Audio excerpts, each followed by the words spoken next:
Welcome. Today we are going to talk about Gottfried Wilhelm Leibniz, or Leibniz if you want to go with a more standard American pronunciation.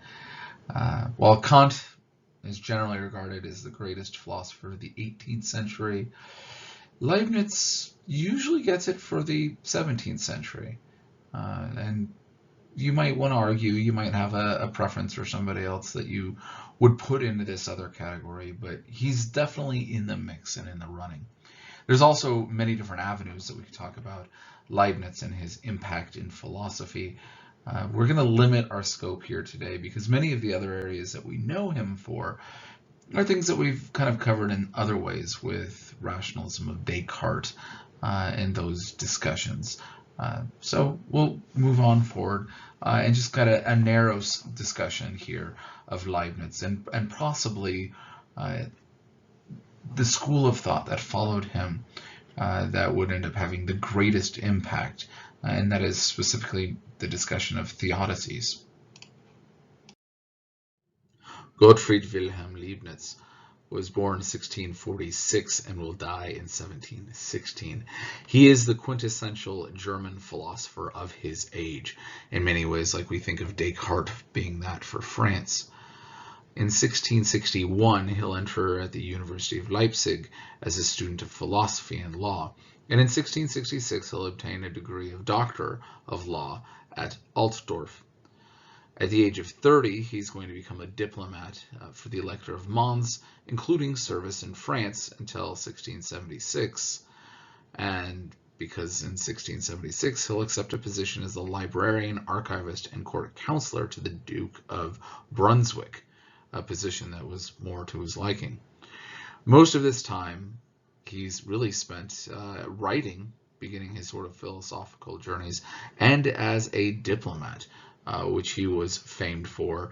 And if this was a class in international diplomacy, we'd probably also include Leibniz for his contributions during this time period, because it was rather important in shaping Europe at this point. As a diplomat, he paid a visit to London and made the acquaintance of the most learned English mathematicians, scientists, and theologians of that day. He was rather involved in the religious disputes of his day, and he tried to unify Protestantism and create a one sort of system of Protestantism that would stand over and against the Catholics and be able to settle all of these disputes. And eventually his thought was it might resolve all of them entirely, and the Reformation could be complete and there could be harmony in the West. Obviously, this was not something that was successful in any way. He was friends with all types of people, including Spener, Philipp Jakob Spener, who's seen as one of the major pietist leaders of this day, and a rather interesting character, but doesn't quite fit into a philosophy course as well. As a mathematician, Leibniz claims, along with Newton, the distinction of having invented differential calculus around 1675. Leibniz actually did it first by most accounts, but because most of us see history from the English perspective, being Americans, and have inherited this through England, we usually think of Newton having done it. But for Europeans on the continent, Leibniz is really the undisputed champion, and really he deserves the credit for it. In the realm of science, he contributed also by advancing the use of observation and experiment, really what we see as fundamental to scientific endeavor. Leibniz helped push and advance this, and it's very interesting just at this point that we're seeing him as a mathematician, as a diplomat, addressing religious concerns as well as the physical sciences. It really wasn't until about the 19th century that we're getting such division of academic interests, where as a philosopher you'd only be a philosopher instead of engaged in all of these other pursuits. At this time it's very common for the great thinkers, whoever you are, to be involved in many different avenues and different ways of addressing things. He was also involved in history, and as a historian, he emphasized the importance of study of the documents and archives, which was, again, a fairly new practice This looking at primary sources for defining how we're going to look at history is something that gets modified and changed and advanced also in about the 19th century. Maybe a little earlier, depending on who we're going to want to talk about, but there's this idea of let's actually open up the archives and let's look at the documents. It was kind of a novel idea in this same sort of way. He was also involved with philology, the study of languages, and it said that he put stress on the value of the comparative study of languages and made different contributions to the history of the German language itself. While he wouldn't be seen as the most important figure in that, again, his advancements and his importance did help advance the German language. As a philosopher, he is undoubtedly the foremost German thinker of the 18th century, Kant being recognized that for the following. And again, we might dispute the actual centuries, as both of them kind of lived over that. If we're going to talk about the 17th or the 18th or 19th, right, that sort of vagueness. But for his era, he's generally seen as the most important one.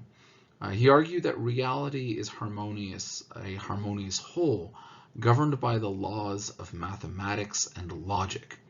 So we end up seeing this interesting idea if we're going to kind of put Leibniz back in that ancient Greek category, right?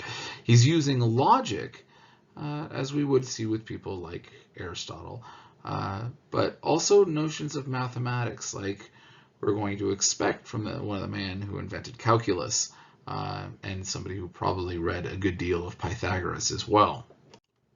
Concerning his works, there was a discovery in 1903 of 15,000 letters and unedited fragments of his works at Hanover. The learned world has come to realize the fullness of the saying that Leibniz said of himself, "He who knows only my published works alone does not know me at all." Right, that his writings were far beyond his major published works. And there's a lot to be mined out of all of his letters that, it's been over a century, but there's still a lot that can be done out of those. The works published during his lifetime or immediately after his death are for the most part treatises on particular portions of his philosophy. None of them actually gives an adequate account of his system as it is in its entirety. Today we're going to address Leibniz's theodicy. In other words, how do you address evils? You've probably heard a version of this question before. How is it that an all-good and all-knowing and all-powerful God can permit evil? After all, evil doesn't seem to fit in with the idea of goodness. And if this God is all good and knows the evils that are going to come and can stop it, why would this God not do that very thing? First of all, when we're addressing Leibniz's theodicy, we need to understand there's different categories of evils, right? We have moral evils, wrongful actions of persons that include bad intentions and vicious character traits, right? You have just people that are doing evil things to one another. We also have natural evils caused by the physical or impersonal objects and forces of our environment when they threaten or destroy human interests, health, or safety. We have natural evils, right? We have hurricanes and typhoons and fires and floods and all sorts of things that kill millions of people and, animals and destroy the environment and do all of these other things that are just evils in the world, which we're going to put over and against things like moral evils, which is that person's to blame. This person is starting the fire, as opposed to the fire that just starts and or the fire that continues to grow. We'll put these in different sort of discussions of thoughts. We also have, doctor evils. We have other sorts of notions of evil that we would incorporate within the world, being personified with characters that might be, really more in that moral evil category, but it's kind of fun, right? This is the theodicy that Leibniz chooses to address. All right, this is the frame of the argument of how can we have good and evil? How can we have a good God and an evil God? We saw a different sort of tact being done earlier with Augustine, and although we'll definitely kind of follow a very similar line to Augustine's definition, not one that's closer to the Manichaeans that is going to deny different aspects, but the objection, the actual argument that Leibniz is wanting to address, states this: whoever does not choose the best is lacking in power or in knowledge or in goodness. God did not choose the best in creating this world. Therefore, God has been lacking in power or in knowledge or in goodness. There's a couple of different ways that somebody can look at this basic argument, right? Whoever does not choose the best is lacking in power. I want to do something. I want to allow for, some sort of great consequence to happen and befall for myself or humanity or whatever, but I don't have the power to do so. I've got a great idea. It'll bring about world peace, but I don't have the power to do that. I can't, force others to accept what I'm saying. So therefore, while I might know the best, I can't choose to do the best because I don't have the power to do so. Or we could look at it that whoever doesn't choose the best is lacking in knowledge. Maybe I don't know what the best option is. Or I did something that I thought was the best, but I don't know enough and I kind of screwed it up, and because I didn't know that this was another possibility. Or whoever doesn't choose the best is lacking in goodness. Maybe I chose something because I liked doing the bad thing. Maybe I didn't want to choose the best. Maybe I wanted to choose something that was beneficial for me only, and I don't care about the rest of you guys. Maybe I'm lacking in goodness. Interestingly enough, though, Leibniz's theodicy doesn't address God as the being who lacks in power, knowledge, or goodness, but he rejects the first part of this premise, that God did not choose the best in creating this world. This is the tact that he eliminates. So God isn't lacking in knowledge, power, or goodness, and none of these have to be things that have to be defined. But that first part of the premise is something that has to be addressed, right?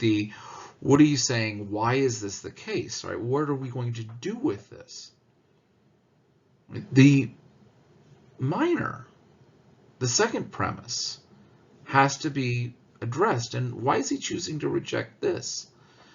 Because he's going to make this point that he's rejecting this notion that whoever makes things in which there is evil, which could have been made without any evil, or the making of which could have been omitted, does not choose the best. So he's attacking the framing on how we would understand what is the best. So this is why he's making this tact. So he has to make an argument to defend this and to uphold the idea that sometimes an element of evil might make things more good and therefore would be the best.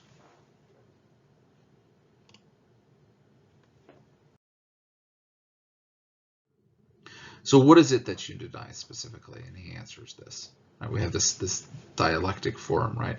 A, no, and this fight back and forth, right?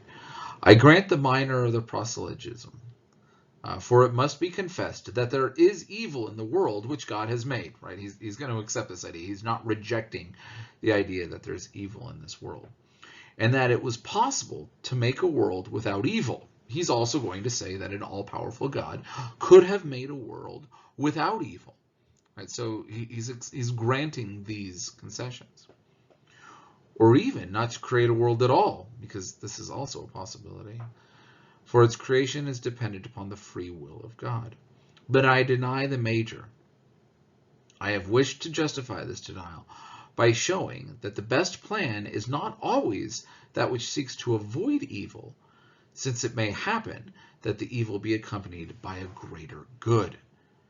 Right? So he's going to say, he's denying the major part of this argument. He's going to say sometimes the best plan is one that will not avoid evil, but have evil in it because of a greater good that can be accomplished for that. A couple of examples, he says. For example, a general in an army will prefer a great victory with a slight wound to the condition without wound and without victory. Right? So we're going to have this general who's going to have this argument for the argument of the greater good. He'll take a loss, a strategic loss, as opposed to avoiding things entirely. Right? There's examples from today that we can see in addition to something that he said, right? Notions of vaccines of one sort or another. It hurts. It's painful, right? You get jabbed, you get poked. There might even be other complications, which generally would be seen as something negative, as an evil. Maybe a natural evil and not a moral evil, but an evil. In fact, we could even say that it's a moral evil to poke people and to inflict this pain. But why is it that we would say that this is okay or permissible, or even something we might encourage friends, neighbors, etc. to go get poked and go get hurt? The idea is that it heals. It's for our benefit to feel this pain, to reduce injury. Right? We have this idea here of, hey, I've got this injury, but now I'm able to fight off this disease. And some diseases go away. Or you don't have to, have chickenpox parties like people used to do, of trying to inflict the chickenpox on their children when they're really small, because it's better for you to get it when you're younger than when you're older. And therefore, it was wise by parents of getting their kids to have chickenpox when they're really little. Today, there's vaccines for chickenpox, and you don't have to do this, and you don't have to have poxmark scars and all sorts of other physical evils, right, that we would say that we don't like. Also, we can't say all pain is intrinsically evil, even though we want to possibly think about this to start off with, right? Some pains are good. Pain is a way of signaling your body to avoid doing something, right? If you're placing your hand upon the burner that's hot, that pain is really important, because otherwise your hand is cooking and you're just going to leave it on the burner and lose the entire use of your hand. So your body is doing a good thing, so your hand doesn't get destroyed when it signals that this is hot and burns and hurts. But we would say that it's still, a certain amount of evil. Right? We can't avoid all evil, because then we would burn our hand off, or continue to have other diseases rampant, or lose a war. That there is indeed this notion of the greater good as something that we all know and accept, but yet sometimes don't apply to discussions when we're talking about God. Now, of course, can you prove it? Can you prove that these don't apply to God? And this becomes a different sort of challenge, right? Could we think of a universe where, okay, there's going to be natural evils, there's going to be forest fires, but all animals are spared, right? No animal will die in this forest fire. Well, we might think of that as more kindness, but are all people spared? Are people spared of the physical injuries to one another that would accompany a moral evil or a natural evil? Well, we're going to say no, because then you've lost something in that engagement. You've lost will.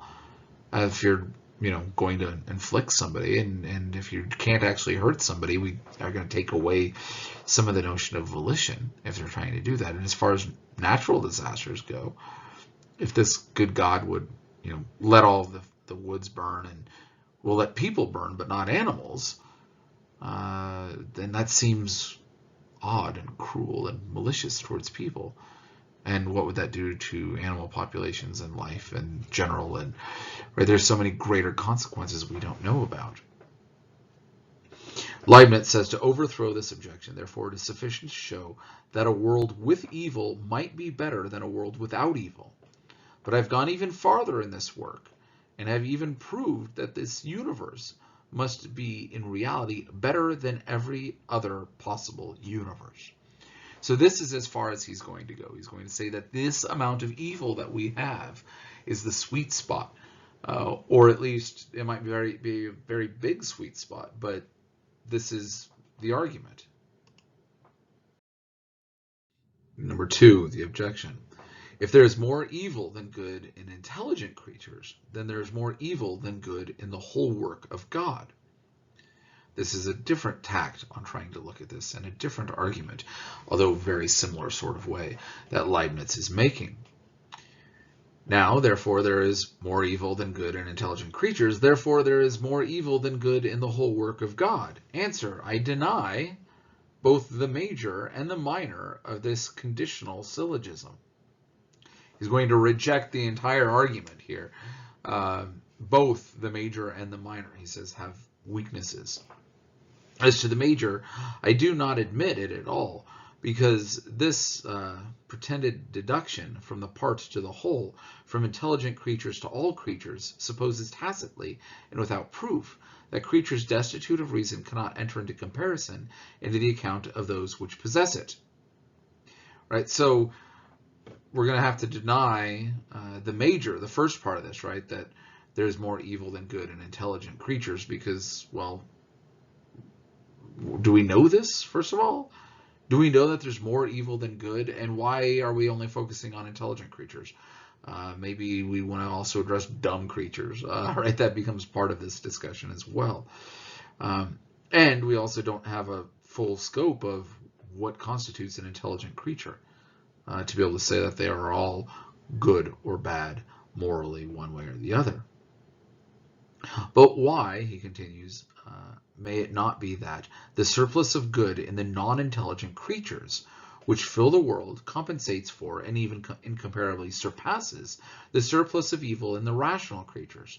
So if we're trying to find everything out and say that it needs to be equilibrium, maybe all the dumb creatures are really, really good.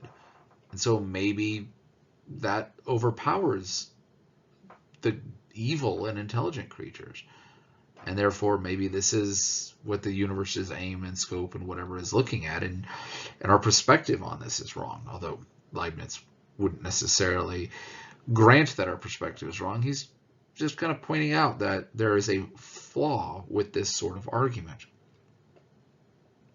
Is it true that the value of the later is greater, but in compensation the other are beyond comparison and more numerous, and it may be that the proportion of number and quantity surpasses that of the value and quantity?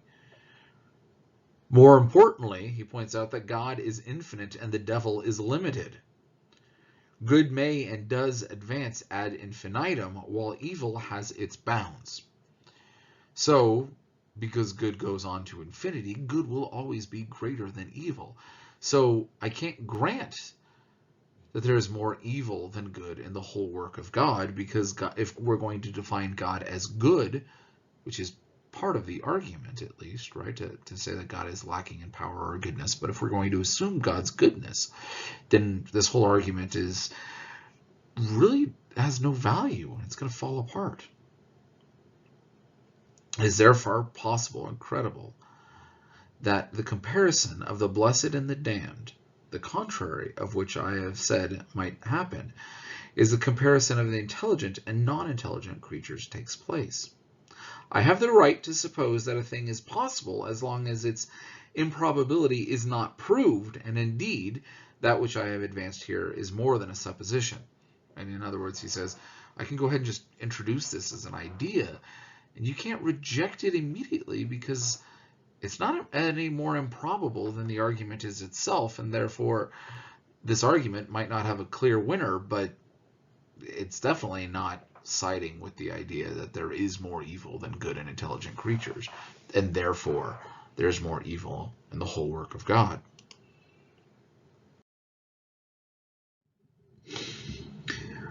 Section 8, he says, who cannot fail to choose the best is not free. God cannot fail to choose the best, hence God is not free. So this is a different tact on that same sort of argument here of trying to say, well, God isn't doing so out of freedom, because that's one of the things that you are hinting at is important in that first argument. Therefore, God isn't free, therefore God isn't really good, because he's compelled to do an action one way or the other. Answer: I deny the nature of this argument. It is rather true liberty and the most perfect to be able to use one's free will for the best, and to always exercise this power without ever being turned from it, either by external force or by internal passions. The first of which causes slavery of the body, and the second slavery of the soul. There is nothing less servile than to always be led towards the good, and always by one's inclination, without any constraint and without any displeasure. So he's saying it's not servile. You're not a servant or a slave or incapable of doing the good if you're always led to this by your own inclination and without any constraint. If you're always free and always choosing the good, then you still have freedom. So, I would disagree with your main argument, is what he's saying here. And to object, therefore, that God has need of external things is only sophism. He created them freely, but having proposed himself an end, which is to exercise his goodness, wisdom determined him to choose those means best fitted to attain this end. To call this a need is to take that term in an unusual sense, which frees it from all imperfection, just as when we speak of the wrath of God. In other words, how we understand these terms is incorrect and not the way we should look at these things.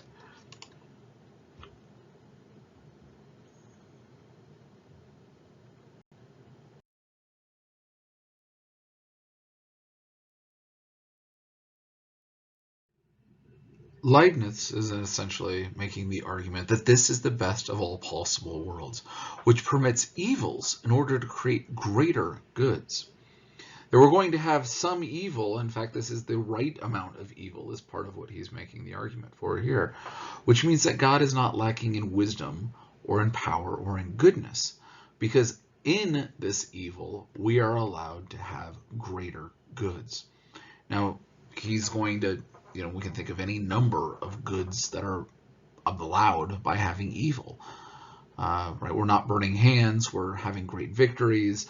We don't have some sort of capricious God who might save some and damn others, that we're allowing freedom of consequences of actions, which will allow both natural and moral evils to be really evil, and therefore actually be free in doing so. There's notions of free will.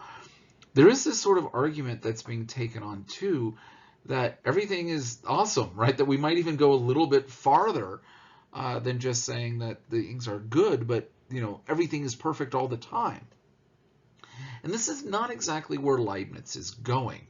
But Leibniz is trying to say that this is the best of all possible worlds, that we are in this sort of gap, that we're able to understand that while there could be things different, things are pretty dang good right here, and that we've found a sweet spot. Now, a follower of Leibniz, and really the greatest philosopher in between Leibniz and Kant, a man by the name of Christian Wolff. He definitely had the establishment behind him as far as education goes, and was really important in shaping philosophy in that interim period. We'll actually take Leibniz's idea and kind of turn it up to 11, that this is the best of all possible worlds, and that anytime anything happens that's negative or bad, we have to kind of remind ourselves that this is still better than anything else, that this has to be notions of the best. And this is a little bit of a oversimplification of Wolff's philosophy, obviously, but gets really kind of picked on a little bit later by Voltaire. In fact, Voltaire's work Candide is a lampoon of this idea that this is the best of all possible worlds, which usually gets laid at the feet of Leibniz, but is really a pointed critique of Wolff and Wolff's kind of hyper-enthusiasm of Leibniz's idea. In fact, in the work Candide, the main character is bumbling through the world and falling apart, and has evils befall him, and just constantly is stating that this is the best of all possible worlds, trying to point out that what is the best is not always good. And is this really the best, is Voltaire's argument, in the satirical sort of form. Really kind of ends Wolff as far as his major import in philosophy, Which is why in this class, even though he was extremely important and generally regarded as the most important philosopher in Germany between Leibniz and Kant, we're talking about him here for 30 to 60 seconds instead of having a whole discussion on the works of Christian Wolff as well. And to be fair, he's also just advancing this theodicy of Leibniz's to maybe a degree that Leibniz would not have been very comfortable with. And so maybe one that we shouldn't be addressing either.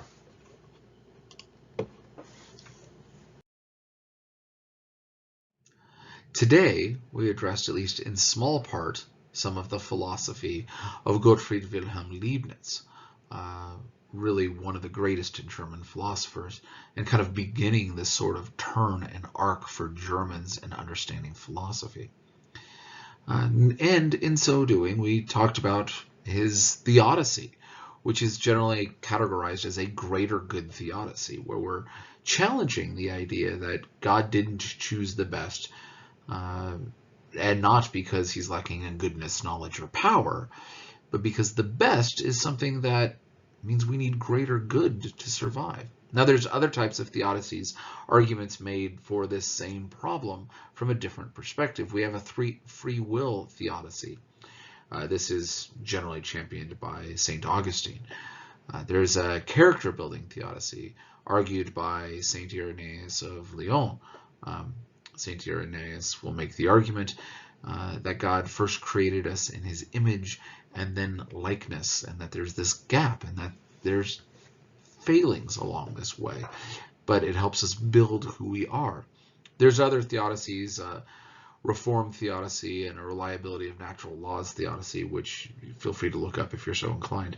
But we have these different camps and these different ideas of what it is that's going to allow for evil in this world and still maintain the goodness and power and wisdom of God.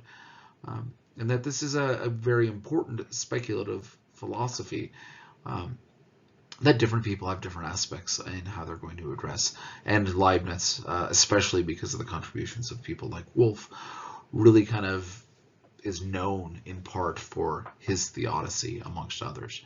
If you have other questions, comments, discuss it in the chat, and or ask me and send me an email. Have a great day.